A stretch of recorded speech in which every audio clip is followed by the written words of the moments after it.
Hola, nos acompaña Charles Power, que es director del Real Instituto Elcano y una de las personas, yo creo, que más sabe de cuestiones monárquicas de España, de Europa y no sé si casi del mundo. Bienvenido. Muchas gracias. Lo primero que me gustaría es saber tu opinión de por qué crees que el rey que tenemos es el mejor embajador que podemos tener. Bueno, yo siempre he argumentado en mis libros que las coronas en las monarquías parlamentarias europeas sobre todo, pero también es cierto de Japón, tienen una extraordinaria capacidad para representar al país, ¿no?, en el exterior. Y esto se debe a una multitud de factores. En primer lugar, por la carga simbólica que tiene la corona, es decir, esto hace que, por ejemplo, cuando el rey sale fuera, todo el mundo le asocia inmediatamente con España, con la historia de España, y esto es importante, no solamente con la España actual, sino también con la España de otras épocas históricas. En segundo lugar, porque esta capacidad de representar significa también que la corona, digamos, proyecta la imagen de todo el país, hace presente al país fuera de sus fronteras, y esto creo que es una cualidad interesante. Y en tercer lugar, quizás porque el hecho hereditario significa que los monarcas, por lo general, ocupan la jefatura del Estado durante muchos años y además son neutrales políticamente, están por encima de la contienda política diaria. Y esto tiene, creo, todo tipo de consecuencias positivas. Por ejemplo, les permite acumular una enorme cantidad de conocimiento sobre el mundo exterior, conocimiento que pueden proyectar hacia afuera, pero también hacia adentro, en su contacto con el presidente del gobierno, el ministro de Asuntos Exteriores, etc.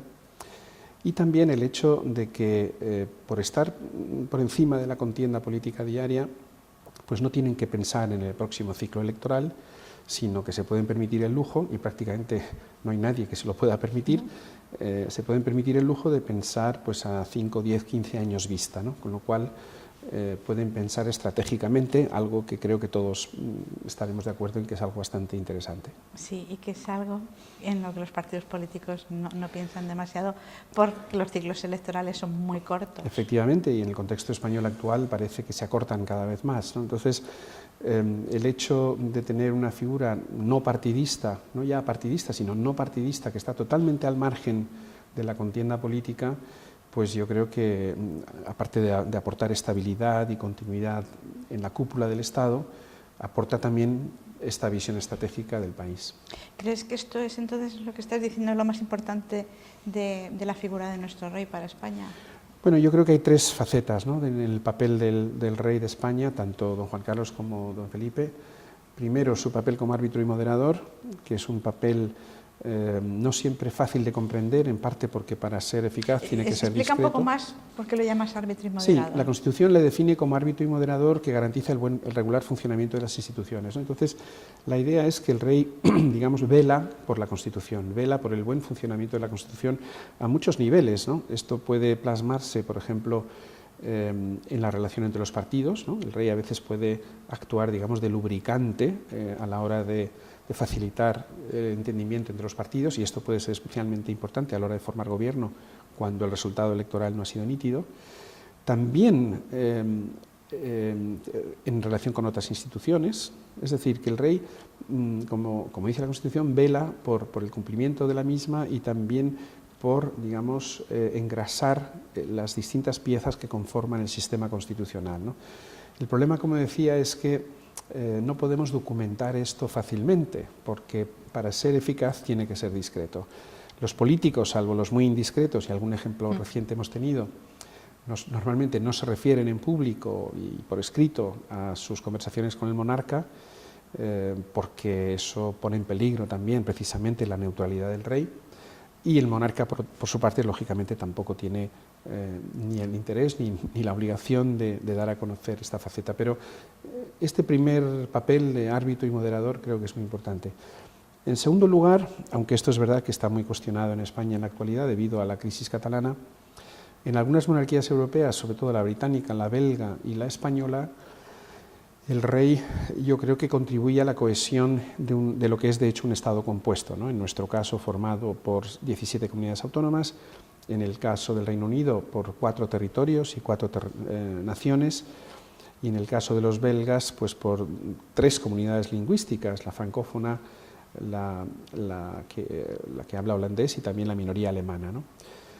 Es decir, en el caso belga, por ejemplo, el rey es prácticamente la única persona que puede ocupar la jefatura del Estado, porque no habría otra manera de elegir o de nombrar un jefe del Estado que fuera aceptado por las distintas comunidades, ¿no? En el caso español es distinto, por motivos históricos obvios, y es verdad quizás que este papel se ha puesto a prueba como resultado de la tensión que se ha producido en Cataluña, el discurso del 3 de octubre, etcétera. Pero a pesar de eso, yo creo que el rey ha jugado y puede seguir jugando un papel importante. Y el tercer papel, para mí más importante, es precisamente este de la proyección exterior de España, ¿no? Como decía antes, por su capacidad para representar al conjunto de la sociedad y por su capacidad para representar al Estado español y a la sociedad española fuera de nuestras fronteras. Son 3 papeles importantes, me parece. Entonces, el rey puede, a pesar de que la Constitución le limita muchos los poderes o le limita todo, pero por otro lado, por estos 3 valores que tú has señalado, se le puede suponer o presuponer cierto poder o influencia. Yo prefiero utilizar el concepto de influencia, si se quiere quizás poder blando, ¿no? que es un poder de atracción, según lo define Joseph Nye, y yo creo que la monarquía sin duda tiene un gran poder blando, ¿no? Un poder de influencia. Por ejemplo, una de las cosas que debe hacer el rey y puede hacer el rey es llamar la atención de la sociedad sobre ciertos problemas, ¿no? o ciertos fenómenos. Hace no muchas semanas el rey estuvo en Marruecos y por primera vez alabó el papel que desempeñan en la sociedad española el casi 1 millón de emigrantes marroquíes que viven y trabajan en España y que contribuyen a la riqueza y al bienestar de España, ¿no? Bueno, pues esto es algo que realmente solo lo puede decir el jefe del Estado de esa manera, ¿no? Si lo dice un político, pues parece que lo está diciendo para ganar... interpretación. Exacto, ¿no? Para ganar votos, para caer bien a ciertas minorías, pero el rey lo dice como jefe del Estado y solamente el jefe del Estado puede decirlo de esa manera, ¿no? Gracias por venir a España, gracias por trabajar aquí, gracias por pagar impuestos, gracias por hacer incluso trabajos que quizás muchos españoles no querrían hacer, gracias por enriquecer la sociedad española y hacer viable muchas actividades económicas, ¿no? que son importantísimas para la sociedad. Y como digo, esto es mejor que lo diga una voz no partidista, una voz que es políticamente neutra. Tiene más convicción y más credibilidad. ¿Tú crees que los españoles somos monárquicos o simplemente hemos aprendido a convivir con esto porque nos toca? Bueno, porque te acuerdas que en algunas ocasiones se ha llegado incluso a hablar de por qué no hacemos un referéndum, sí, y por qué el rey no se somete a la confianza de los españoles. Bueno, efectivamente esto es un debate que hoy en día está presente, ¿no? Yo creo que los españoles probablemente no son monárquicos en el sentido clásico de la palabra, en buena medida pues porque la monarquía estuvo ausente de España entre 1931 y 1975. También, obviamente, porque la marcha del rey Alfonso XIII fue el resultado de unos hechos, digamos, traumáticos, aunque no violentos, sí traumáticos. El rey se tuvo que ir al exilio, o decidió ir al exilio, y por lo tanto esa fractura de casi 40 años, más de 40 años, es importante, ¿no? Por otro lado, yo diría que cuando pregunto a colegas y amigos británicos, suecos, noruegos, daneses, si son monárquicos o no, realmente en estos países tampoco se piensa en estos términos, ¿no? No se piensa en términos de personas que son monárquicas o personas que son republicanas, porque en el fondo esos conceptos no tienen un gran sentido, ¿no?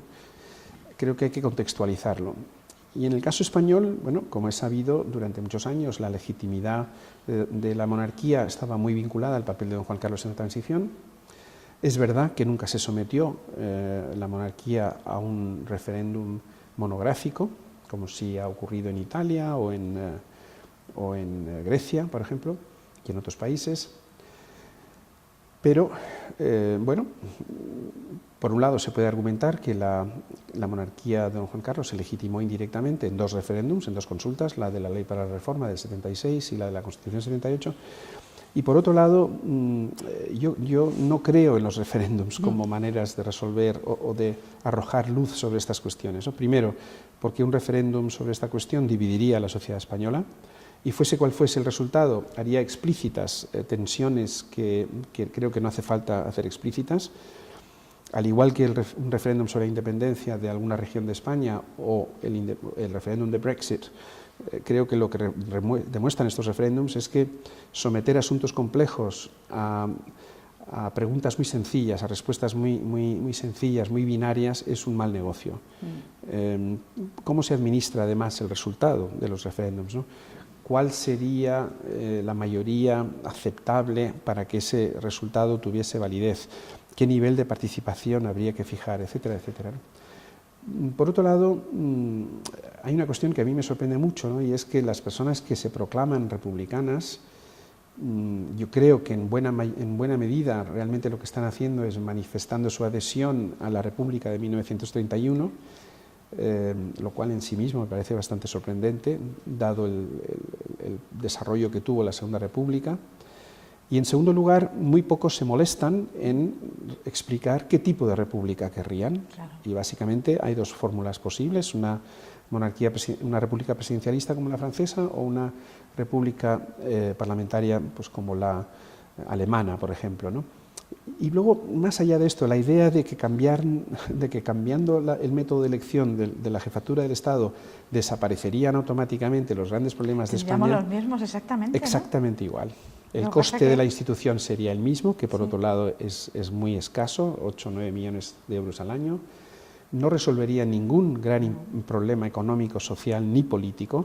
Es más, podría generar nuevos problemas políticos porque, por ejemplo, en la Segunda República, la del 31, la relación entre el presidente del Gobierno y el presidente de la República fue muy controvertida. Niceto Alcalá Zamora no ha pasado precisamente a la historia como una persona que facilitara la consolidación de la República. Por lo tanto, no solamente no se resolverían ninguno de los problemas existentes, sino que incluso cabe la posibilidad de que se añadieran nuevos. Muy mal negocio, en mi opinión. Y luego, además, una monarquía como la española, que realmente pues, la Constitución marca mucho su papel, igual que creo que pasa en la mayor parte de las monarquías europeas, pero que es algo que en otros países o de otros continentes es radicalmente distinto. Claro, hay una diferencia total, ¿no?, entre las monarquías parlamentarias de estados democráticos, como son las monarquías europeas y la de Japón, y luego las monarquías como la marroquí o las de los países del Golfo, ¿no? De la misma manera que hay repúblicas impecablemente democráticas, como la República Alemana o la francesa o la italiana, y hay otras repúblicas pues como la rusa, son dictaduras, al final, u otras muchas que son satrapías, ¿no?, y que son regímenes brutales, autoritarios, dictatoriales, etcétera. Es decir, y esto, por cierto, me retrotrae al punto anterior, es decir, que la manera de elegir el jefe del Estado en realidad es una cuestión relativamente secundaria, es decir, es importante, pero no define la naturaleza del sistema político en cuestión. Claro. Lo que define el sistema político español es su carácter parlamentario. España es una democracia representativa, eso es lo importante. Como digo, la manera de determinar el funcionamiento y la forma de elegir al jefe del Estado es, en última instancia, relativamente secundaria. Pues Charles, muchísimas gracias por tu intervención en la charla de antes y por estos ratitos con Muchísimas gracias a vosotros. Un placer que hayas estado en Foro de Foros. Encantado de estar aquí. Gracias.